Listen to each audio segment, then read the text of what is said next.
जैसे ही मैंने खिड़की खोली तो देखा मेरे पति और वो लड़की दोनों आपस में बातें कर रहे थे। दूर होने से मुझे कुछ सुनाई नहीं दे रहा था, मगर देखने से लग रहा था कि दोनों एक दूसरे को खूब अच्छी तरह से जानते हैं। यह देख मैं तो सन्न रह गई कि मेरे पति ने मेरा भरोसा तोड़ा है, पर मैंने जाहिर नहीं होने दिया। मैंने मेरे पति से पूछा भी तो उन्होंने उसे जानने से साफ इनकार कर दिया। फिर मैंने जो किया उसे सुनकर आपके भी होश उड़ जाएंगे। दोस्तों नमस्कार, मेरा नाम सोनम है और मेरी उम्र 25 साल है। मैं बड़े और चकाचौंध वाले शहर में रहती हूँ। मैंने और युवराज ने 1 साल की डेटिंग के बाद फाइनली हमने शादी कर ली। शादी में हमारे कुछ खास दोस्त और पेरेंट्स ही शामिल थे, क्योंकि युवराज ऐसा ही चाहते थे। वो चाहते थे कि हमारी शादी शॉर्ट और सिंपल तरीके से हो। हम दोनों यहाँ बड़े शहर में एक मल्टीनेशनल कंपनी में जॉब करते हैं। युवराज के मम्मी पापा गांव में ही रहते हैं। युवराज का गांव में ज्यादा आना जाना नहीं हो पाता। जब कभी मम्मी पापा का मिलने का दिल करता था तो वो लोग शहर में ही आकर हमें मिल लेते थे। हमने यहाँ अभी अभी एक छोटा सा घर भी ले लिया है। शादी के चलते मैंने अभी नौकरी छोड़ रखी है। जो घर हमने लिया है वो रोड के बिल्कुल किनारे पर ही है।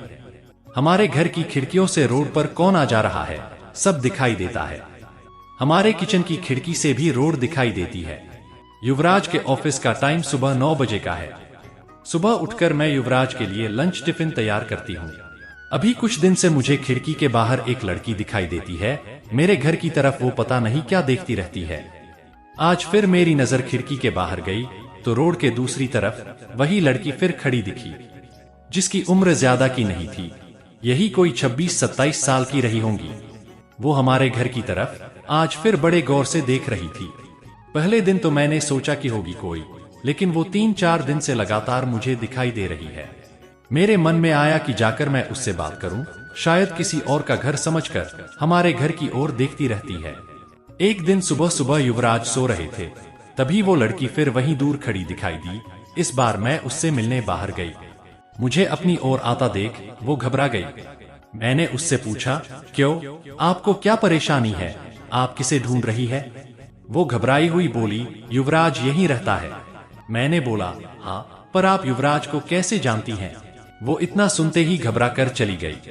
मैंने पीछे से उसे आवाज दी, शायद उसने सुना नहीं। मैं अपने घर वापस आ गई। मेरे आने तक युवराज उठ गए थे। उन्होंने पूछा, सवेरे सवेरे कहाँ गई थी तुम? मैंने बताया, पता नहीं, एक लड़की है, वो हमारे घर की तरफ देखती रहती है। मैंने जब जाकर उससे पूछा तो सिर्फ वो तुम्हारा नाम लिया और चली गई। शायद वो तुम्हें जानती है। तुम किसी गोरी और सुंदर सी लड़की को जानते हो? युवराज यह सुनकर भड़क गए और बोले, पागल हो क्या? कोई कुछ भी बोलेगा और तुम मान लोगी क्या? लेकिन यह सुनने के बाद युवराज के चेहरे का रंग जरूर उड़ गया था। मेरे भी दिमाग में कुछ उल्टे सीधे सवाल चलने लगे। युवराज जब शाम को ऑफिस से घर आए तब मैंने इस विषय में कोई बात नहीं की। अगले दिन मैं सुबह उठी तो युवराज पहले से उठ गए थे। मैं किचन में गई तो किचन की खिड़की लगी हुई थी और वह बड़ी मुश्किल से खोलने पर खुलती थी। मैं उसे खोलने की कोशिश कर रही थी, लेकिन ऊपर वाली कुंडी मुझसे नहीं खुली। मैं हमेशा नीचे की कुंडी से खिड़की लगाती थी, लेकिन आज खिड़की की ऊपर वाली कुंडी भी लगी हुई थी। मैंने कैसे भी करके बड़ी मुश्किल से कुंडी खोली और खिड़की खोली तो मैं देखकर दंग रह गई। युवराज उसी लड़की से बात कर रहे थे। वो उस पर चिल्ला रहे थे और गुस्सा भी हो रहे थे। लड़की रो रही थी और युवराज ने उसे उंगली दिखाकर जाने को कहा।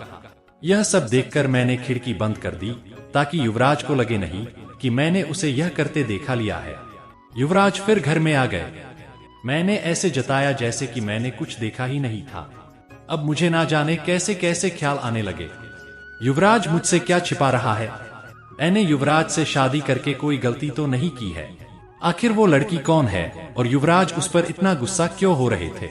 युवराज के ऑफिस जाने के बाद मैंने उनके सारे दोस्तों को, जिन्हें मैं भी जानती थी, उन्हें फोन किया, लेकिन किसी को भी उस लड़की के बारे में नहीं मालूम था।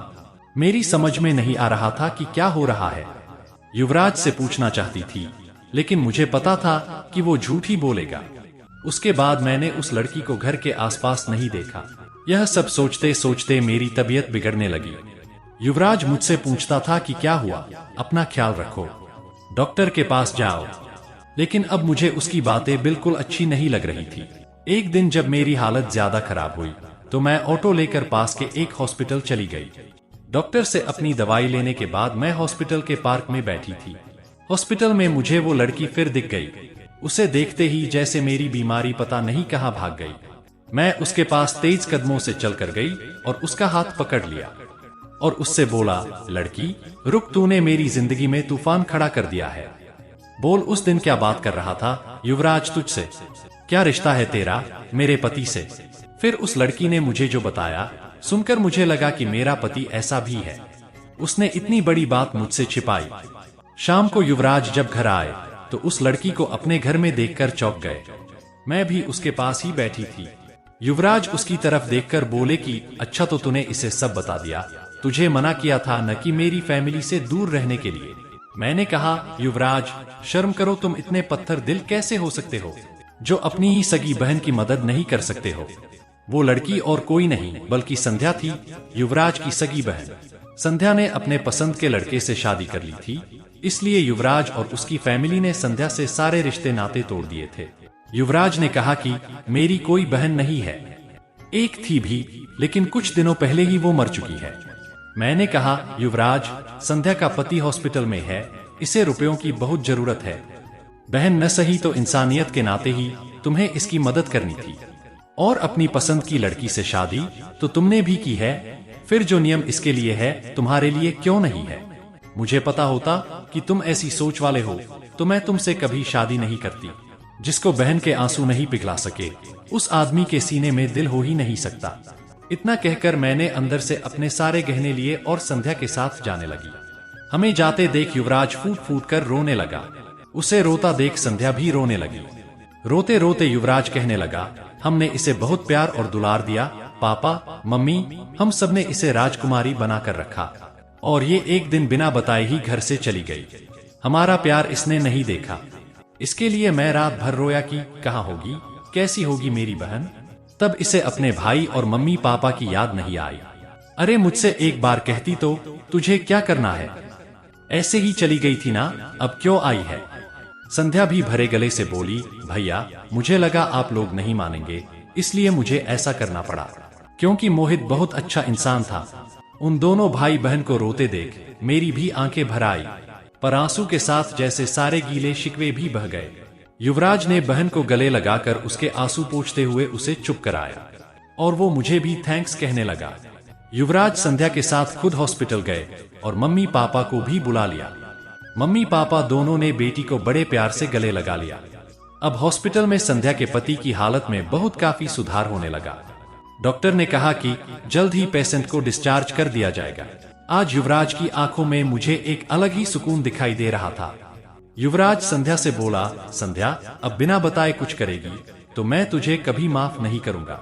हमेशा मेरी प्यारी बहन बन के रहना। जो भी दुख तकलीफ हो तो अपने भाई को जरूर बताना, अकेले ही मत सहना। दोस्तों, जिंदगी बहुत छोटी है। आपके अहंकार में इतना सुकून नहीं है जितना कि माफ कर देने में है। एक बार किसी अपने को माफ करके गले लगाकर देखिए, जिंदगी बदल जाएगी। तो दोस्तों, कैसी लगी आपको यह कहानी कमेंट करके जरूर बताएं। लाइक, शेयर और चैनल को सब्सक्राइब जरूर करें। फिर मुलाकात होगी ऐसी ही किसी पारिवारिक इमोशनल कहानी के साथ। धन्यवाद।